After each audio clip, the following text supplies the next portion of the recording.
நீங்களும் ஒரு அண்மை செய்தி கிடைத்திருக்கிறது. திருச்சி அரசு மருத்துவமனையில் கடத்தப்பட்ட பச்சிளம் குழந்தை குறித்த மீட்பு புகாரானது எழுந்திருக்கிறது. தகவல்களை எமது செய்தியாளர் அப்துல் கரீமிடம் கேட்கலாம். வணக்கம் அப்துல் கரீம், என்ன நடந்தது, விவரங்கள்? வணக்கம் அபரகாம். திருச்சி அரசு மருத்துவமனையில் பிறந்து 3 நாட்களான குழந்தை இன்று காலை கடத்தப்பட்டது.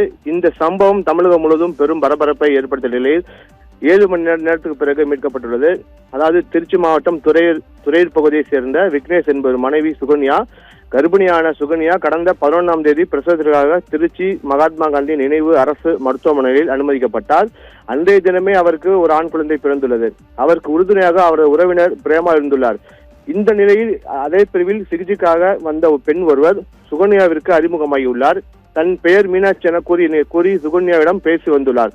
அவ்வப்போது சுகன்யாவிற்கு அந்த பெண் உதவி செய்துள்ளார். இந்த நிலையில் இன்று காலை பிறந்த குழந்தைக்கு தடுப்பூசி செலுத்திவிட்டு வருகிறேன் என்று சுகன்யா அந்த பெண்ணிடம் கூறியுள்ளார். அப்போது அந்த பெண், நான் தடுப்பூசி செலுத்திவிட்டு வருகிறேன் என குழந்தையை வாங்கி சென்றுள்ளார். நீண்ட நேரமாகியும் அந்த பெண் திரும்பி வராததால் சந்தேகம் அடைந்த சுகன்யா மருத்துவமனையில் தேடியுள்ளார். ஆனால் அந்த பெண்ணையும் குழந்தையும் காணவில்லை. இந்த சம்பவம் குறித்து இன்று காலை திருச்சி மருத்துவமனை முன்பு உள்ள காவல் நிலையத்தில் புகார் அளித்தனர்.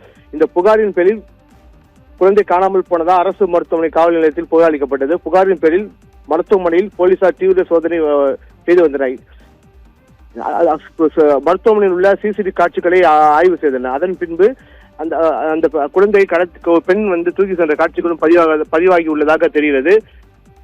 திருச்சி மாவட்டம் துறையூர் அருகே போலீசாருடைய தீவிர முயற்சியால் 7 மணி நேரத்துக்கு பின்பு குழந்தை மீட்கப்பட்டுள்ளது. அந்த குழந்தை கடத்தி சென்ற மீனாட்சி என்ற பெண்ணை காவல்துறையினர் கைது செய்துள்ளனர். ஆபிரகாம்.